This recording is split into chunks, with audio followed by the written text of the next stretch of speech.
ఊబకాయం శరీరంలోని అధిక కొవ్వు తగ్గిస్తామని చికిత్స అందించే క్లినిక్లు నిబంధనల మేరకు ఉన్నాయో లేదో నివేదిక అందించాలని హైదరాబాద్ డిఎంహెచ్ఓ వైద్య విధాన పరిషత్ డైరెక్టర్ను రాష్ట్ర వినియోగదారుల కమిషన్ ఆదేశించింది.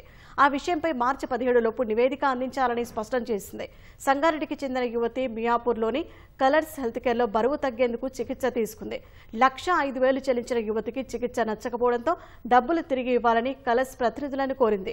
అందుకు నిరాకరించడంతో సంగారెడ్డి జిల్లా వినియోగదారుల కమిషన్ను ఆశ్రయించింది.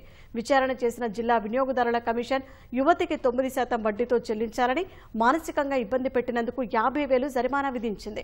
డబ్బులు సకాలంలో చెల్లించకపోతే అదనంగా 3% వడ్డీ చెల్లించాలని ఉత్తర్వులు జారీ చేసింది. జిల్లా వినియోగదారుల కమిషన్ ఆదేశాలను సవాల్ చేస్తూ కలర్స్ హెల్త్ కేర్ రాష్ట్ర వినియోగదారుల కమిషన్లో అప్పీల్ చేసింది.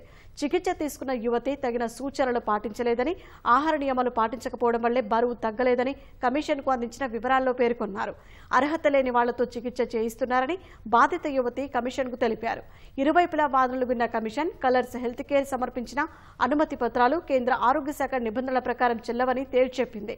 నిపుణులైన వైద్యులు సరైన అనుమతి పత్రాలు లేకుండా ఊబకాయం వంటి కఠినమైన చికిత్సలు ఎలా అందిస్తున్నారని ఆగ్రహం వ్యక్తం చేస్తూ కలర్స్ హెల్త్ కేర్ దాఖలు చేసిన అప్పీలును కొట్టేసింది.